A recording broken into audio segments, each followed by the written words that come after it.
కార్యం దేవుని ద్వారా మాత్రమే మనకి కార్యాలు ఏదైనా జరుగుతాయి.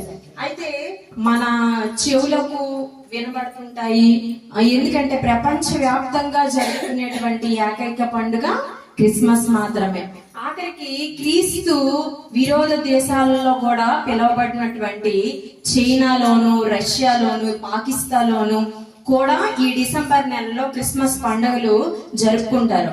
అంటే ఈ క్రీస్తుని నమ్మని వాళ్ళు కూడా ఈ క్రిస్మస్ పండుగ అంటే వాళ్ళు కూడా చాలా ఇంట్రెస్ట్ గా వాళ్ళు జరుపుకుంటారు వాళ్ళు.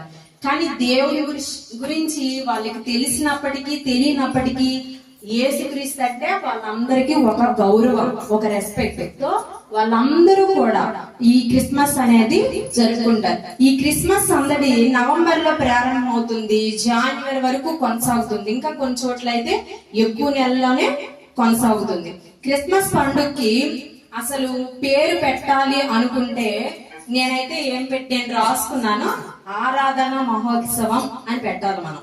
అంటే దేవుడిని మనము ఎంతసేపు ఆరాధిస్తామో మంచిది. నేను వచ్చిన తర్వాత మీరు చాలా మంది ఇక్కడ మంచి మంచి పాటలు పాడారు, బాగా ఆరాధించారు దేవుడిని, మంచిదే. మనము పరలోకంకి వెళ్ళిన తర్వాత కూడా మనకేం పని ఉండదు, అక్కడ ఆరాధించడమే, మనం దేవుణ్ణి స్తుతించి ఆరాధించడమే తప్ప ఇంకేం పని ఉండదు అక్కడ మనకి.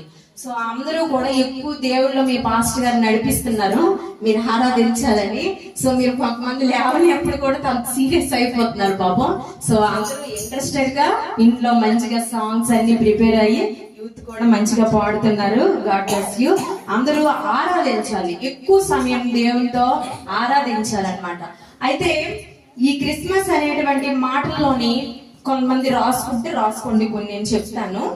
మస్ అని ఉంటది.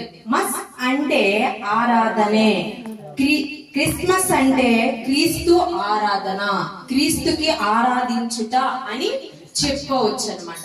అయితే నేను క్రిస్మస్ అనేది CHRISTMAS క్రిస్మస్, దీని గురించి ఫస్ట్ మనం ఇది తెలుసుకుందాము. ఇది ఏంటంటే ఈ 9 అక్షరాలతో దాగి ఉన్న ప్రాముఖ్యమైన విషయాలు. ఈ క్రిస్మస్ లో దాగి ఉన్నది 9 అక్షరాలతో ఉన్నది. ఇది ఏంటంటే ఫస్ట్ సి, కాల్, తెస్సలోనికయులకు రాసిన మొదటి పత్రిక 2:11. అది మీరు నోట్ చేసుకోండి, నోట్ చేసుకున్న వాళ్ళు 2:11. మానవుడిని పిలవడానికి వచ్చినారు. దేవుడు ఎవరిని పిలవడానికి వచ్చారు? మానవుణ్ణి పిలవడానికి వచ్చారు. హెచ్ అంటే హీల్, లూకా సువార్త 4:18 ఏంటంటే బాగు చేయటానికి ఆయన వచ్చారు. ఆర్ అంటే రెడీమ్, మత్తాయి 20:28 చూసుకుంటే విమోచించుటకు వచ్చారు. ఐ అంటే ఇంపార్ట్, యోహాను సువార్త 10:10 చూసుకుంటే జీవము ఇవ్వటానికి ఆయన వచ్చారు. ఎస్ అంటే సీక్, లూకా 19:10 అంటే 19:10 మీరు చదువుకుంటే నశించిన దానిని వెదకి రక్షించుటకు ఆయన మన కోసం వచ్చారు. టీ అంటే టీచ్, మార్క్ 1:8 చూసుకుంటే బోధించుటకు వచ్చారు. ఎం అంటే మినిస్టర్, మత్తాయి 20:28 పరిచారము చేయుటకు వచ్చారు. ఏ అంటే అబాలిష్, 1 యోహాను 3:5 పాపములను తీసివేయుటకు వచ్చారు. ఎస్ అంటే సేవ్, మత్తాయి 9:19 పాపులను రక్షించుటకు వచ్చారు. ఇది ఈ క్రిస్మస్ లో ఉన్నది. ఇదంతా మనం దేవుణ్ణి మనం మహింపరచవలసింది ఇందులో ఉన్న పాయింట్స్ అన్ని కూడా. అయితే చాలా అంటే ఈ క్రిస్మస్ అనేటప్పటికి చాలా మంది, కొంతమందికి విషయం తెలియదు అనమాట. సో వాళ్ళు క్రిస్మస్ అంటే పండగ ఇయర్లీ వన్స్ వచ్చింది, సో మనం పండగ చేసుకుంటున్నాము అని అనుకుంటారు. కానీ మన దేవుని నమ్ముకున్న వాళ్ళకి, మీ అందరికైతే తెలిసి ఉండొచ్చు, మీ పాస్టర్ గారు చెప్పిన విషయాలను బట్టి కొంతమందికి అయితే తెలియకపోవచ్చు. అది దేవదూతలు వచ్చి ఏం చేశారంటే పాటలు పాడి సందడి చేసి ప్రభువును ఆరాధించి వార్తను చాటారు. అయితే జ్ఞానులు వచ్చి ఏం చేశారంటే ప్రభువుని ఆరాధించారు.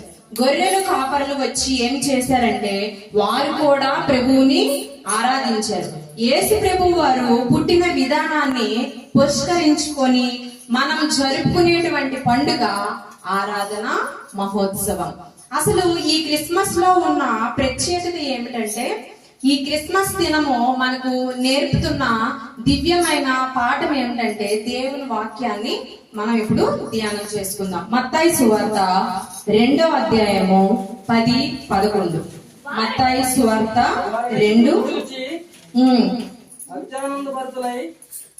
మత్తయి 2:10-11 చదవండి. వారు ఆ నక్షత్రమును చూసి అత్యానంద భరితులై ఇంటిలోనికి వచ్చి తల్లి అయిన మరియను ఆ శిశువును చూసి సాగిలపడి ఆయనను పూజించి తమ పెట్టెలు విప్పి బంగారమును సాంబ్రాణిని గోళమును కానుకలుగా ఆయనకు సమర్పించిరి. తరువాత హేరోదు నద్దకు వెళ్ళవద్దని స్వప్నమందు దేవుని చేత బోధింపబడిన వారై వారు మరి ఒక మార్గమున తమ దేశములకు తిరిగి వెళ్ళిరి. వారు ఆ నక్షత్రమును చూసి అత్యానంద భరితులై ఇంటిలోనికి వచ్చి తల్లి అయిన మరియను ఆ శిశువును చూచి సాగిలపడి ఆయన్ను పూజించి తమ పెట్టెలు విప్పి బంగారమును సాంబ్రాణిని బోలమును కానుకలుగా ఆయనకు